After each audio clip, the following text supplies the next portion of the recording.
کوئی گل باقی رہے گا، نہ چمن رہ جائے گا، پر رسول اللہ کا دین حسن رہے جائے گا۔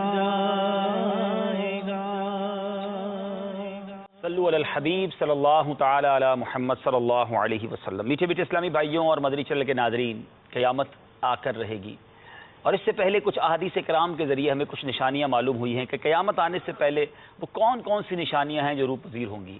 ایک نشانی ہے کہ مال کی کثرت ہوگی، نہر فرات اپنے خزانے کھول دے گی کہ وہ سونے کے پہاڑ ہوں گے۔ نہر فرات نے تو اپنے خزانے کھولنے ہیں، مگر آج دیکھا جا رہا ہے کہ مالدار ہوتا چلا جا رہا ہے۔ دنیا ایک دو حصوں میں تقسیم ہو گئی ہے، غریب تر ہوتا جا رہا ہے، اور کچھ لوگوں کے پاس مال اتنا ہے کہ شاید انہیں بھی پتہ نہیں ہے۔ میٹھے میٹھے اسلامی بھائیوں، مال یقیناً اللہ کی نعمت ہے، لیکن اگر اچھے طریقے سے کمایا جائے اور اچھی جگہ خرچ کیا جائے، مال کی زیادتی کے چکر میں اگر رب کو ناراض کیا جائے، حرام کے ذریعے مال کمایا جائے تو یہ وبال بن جاتا ہے، اور اگر مال کما لیا اور حرام جگہ خرچ کیا جائے تو بھی یہ وبال بن جاتا ہے۔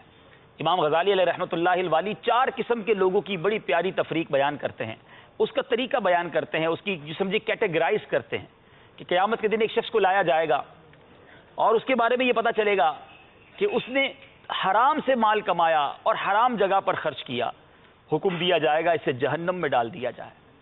پھر ایک ایسا شخص لایا جائے گا جس نے مال کمایا تو حلال سے ہوگا مگر خرچ حرام جگہ پر کیا ہوگا، ارشاد ہوگا اسے بھی جہنم میں ڈال دیا جائے۔ یعنی حلال کمانا بھی ہے، حلال جگہ خرچ بھی کرنا ہے۔ پھر تیسرے شخص کو لایا جائے گا جس نے کمایا حرام ہوگا، خرچ حلال جگہ پر کرتا ہوگا۔ اس طرح کے بہت سارے لوگ ہوتے ہیں جن کو پتا ہوتا ہے، وہ کہتے بھی ہم اپنے مال میں حرام کماتے ہیں، ہمارے مال میں گڑبڑ کرتے ہیں، لیکن ہم اچھی جگہوں پر خرچ بھی تو کرتے ہیں، برابر ہو جاتا ہے۔ یاد رکھیے اللہ پاک ہے اور پاک ہی کو پسند فرماتا ہے۔ آپ نے حلال طریقے سے کمایا نہیں اور اچھی جگہوں پر خرچ کر کے آپ مطمئن ہو رہے ہیں، امام غزالی فرماتے اس کے لیے بھی حکم دیا جائے گا کہ اسے جہنم میں ڈال دیا جائے۔ اب چوتھا ہی شخص باقی رہ جائے گا جو حلال کمائے گا اور حلال خرچ کرے گا۔ اب اس سے سوال و جواب ہوں گے کہ زکوٰۃ ادا کی کہ نہیں، اپنے مال کا حق ادا کیا کہ نہیں، اس کے بعد اس کے لیے جنت میں جانے کا حکم ہوگا جب وہ ان سوالات سے فارغ ہو جائے گا۔ تو اے میرے میٹھے اسلامی بھائیوں، مال کمانا اگر کمانا ہے، حلال کمانا ہے اور حلال جگہوں پر خرچ کرنا ہے، اللہ تعالیٰ میں ایسا مال عطا فرمائے جو اللہ سے قریب قربت کا باعث بنے، وہ مال سے اللہ ہمیں محفوظ رکھے جو رب سے دوری کا باعث بنے اور ہمارے لیے وبال بن جائے۔ حلال کے لقمے کھانے سے دل میں نور پیدا ہوتا ہے۔